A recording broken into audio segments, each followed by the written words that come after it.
of the king's protection is how Cleopatra chooses to die. She knew what she was doing.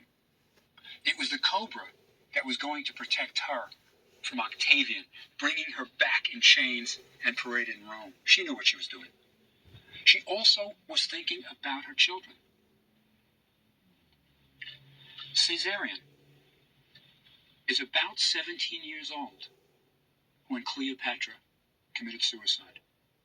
And she had plans for the dynasty to continue. She sent Caesarion with his tutor. I was listening, but I don't know if I heard that right. Did he say her son's name was Caesarion? As in C-section?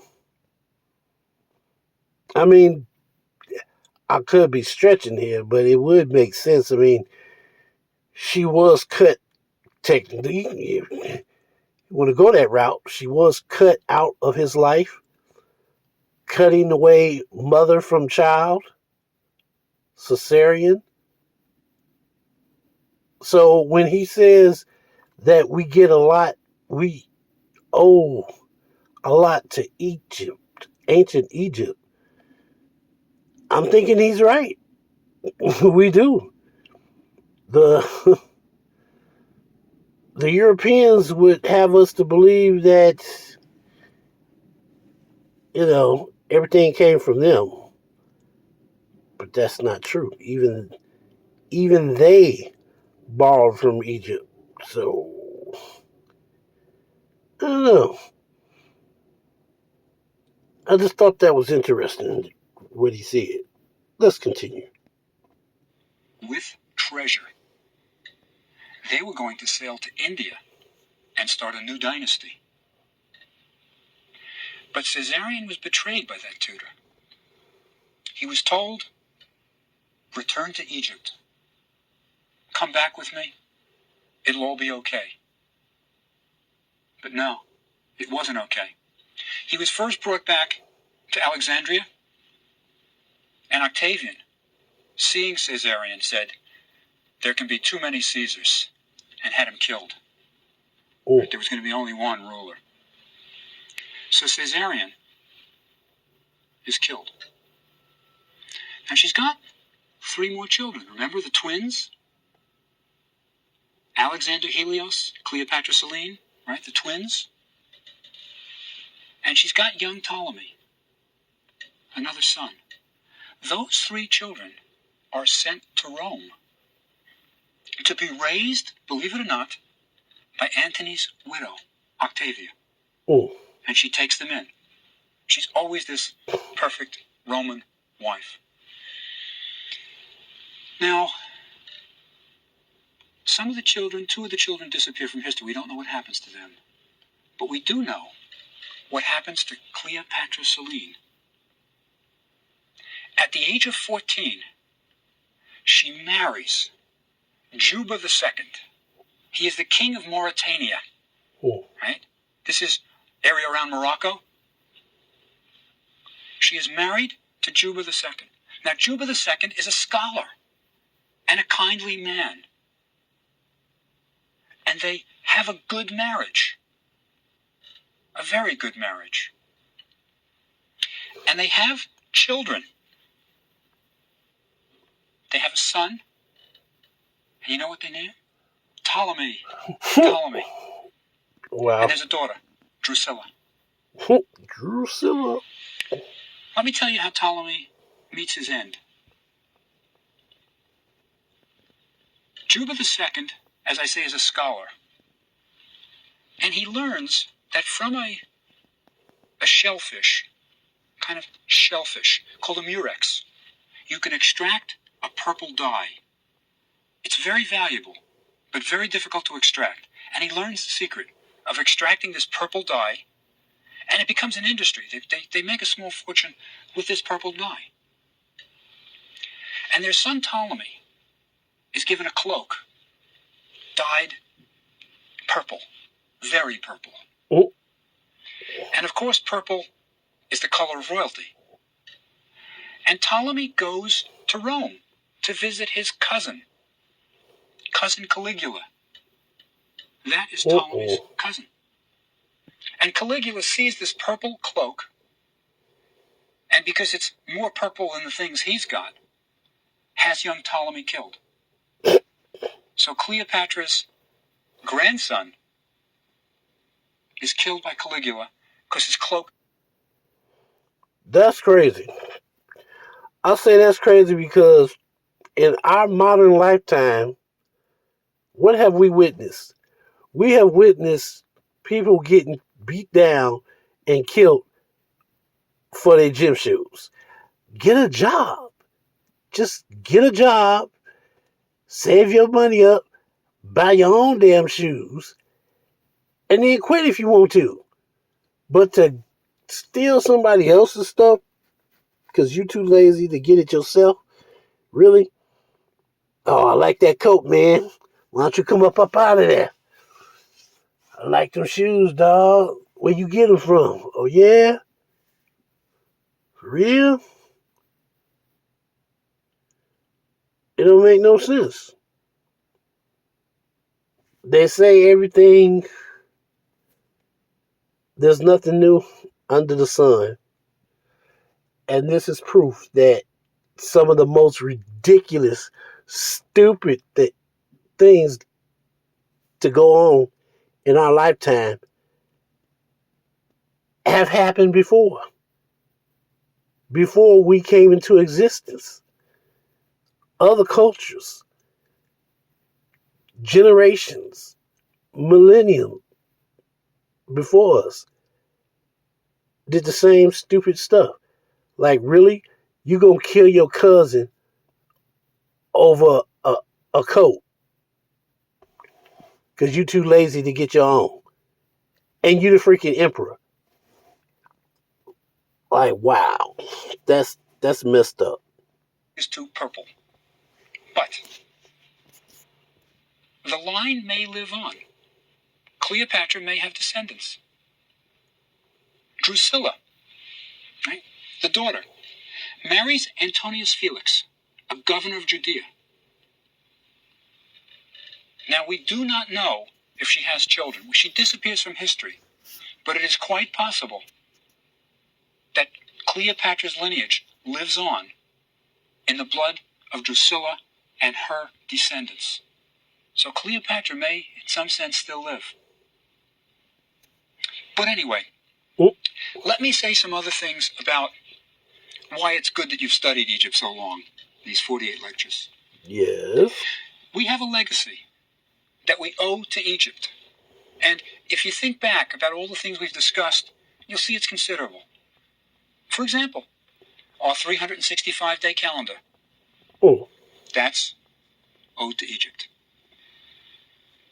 Papyrus, the origins of our paper. We owe that to Egypt.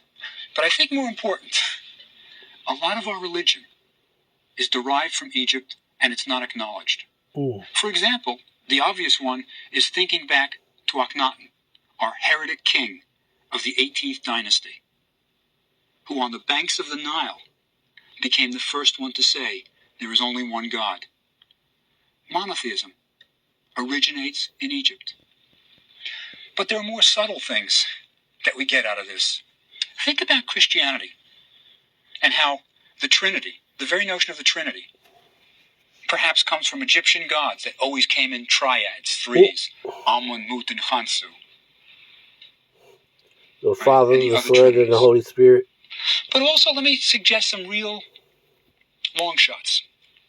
The Madonna and Child is very much like ancient Egyptian statues of Isis suckling the infant Horus. I wouldn't be surprised if they come right out of Egypt. And you know, when you look at Tutankhamun's golden coffin, look what he's holding in his hand. The signs of authority, a flail, but also a crook, a shepherd's crook, just like the archbishops carry. Right? Oh, wow. Comes out of Egypt. And if you look at the Pope's mitre, the hat that the Pope wears, It's the white crown of Egypt. It's the white crown. Also, the basic... Wait a minute. I watched a lot of these stories, these so-called documentaries on ancient Egypt, and they always say how the white crown came up missing and nobody knows where it is. Okay, so he's saying that, from my understanding, he's saying that the white crown that the Pope wears is either the crown of Egypt or it's made in its likeness. And I take that to say that if that's not the actual crown, then the Vatican knows where the crown is. They probably have it in the basement somewhere. Like, really, dude? A whole lineage of proud, badass black people, and you gonna subjugate their children's children and tell them you ain't shit, you ain't never gonna be shit, knowing damn well, oh wow, that's crazy. Just when I'm thinking I'm done with the Pope and the Vatican's antics, I find out something different, some more stuff that they didn't hear from us. Okay. All right. Yep. Let's continue. Concept of resurrection. That's Egyptian. They believe in resurrection. The whole centrality of incense to ritual comes out of Egypt. So there's plenty that we owe to Egypt. Just one reason for studying Egypt in these 48 lectures. But let me end a little bit on a light motif. I want to talk about Egyptology's legacy in film and literature, kind of the fun stuff of it. There are loads and loads of mummy movies. And I think that if you now, given what you know about Egypt and Egyptology, look at these movies, I think you'll really have a lot more fun. The earliest movie, by the way, the earliest mummy movie that I know of, is about 1918, 1919, and it's called The Eyes of the Mummy Ma. It's a German film starring Pola Negri, right? And let me say this, it's before we had our concept of the mummy as this wrapped fiend dragging across the screen. This mummy movie is so bad that you can't figure out who the mummy is. Truly. You watch the movie, you just don't know who the mummy is. But this was before the classic 1933 or so movie, The Mummy, starring Boris Karloff. Now, if you look at that movie carefully, you will see that there's a lot of good Egyptology in it, surprisingly. For example, look carefully at the beginning of the movie. You will see what they call the scroll of Thoth. Now remember, Thoth is the god of writing. And you will see a scroll of Thoth across the screen. This is a real Book of the Dead. It's the Papyrus of Ani. And you can see that papyrus today in the British Museum in London. They were getting it right. If you look at some of the artifacts that are discovered and displayed, you will see they're replicas from Tutankhamun's tomb. And if you'll remember, it's an expedition in the 1920s that's about to discover, so this is Howard Carter. They're about to discover a tomb. And if you remember the name of the princess whose tomb it is, it's Ankhesenamun. Ankhesenamun, the widow of Tutankhamun, whose tomb disappeared. We don't know where her tomb is. So this is a little bit of a legacy of Egyptology. And there's one more little thing you should look for in that movie. Do you remember who the mummy's name is? What the name of the mummy is? No. It's not what you think. Many people think it's Karas. Nope. It's Imhotep. Imhotep, the architect of Zaser's Step Pyramid.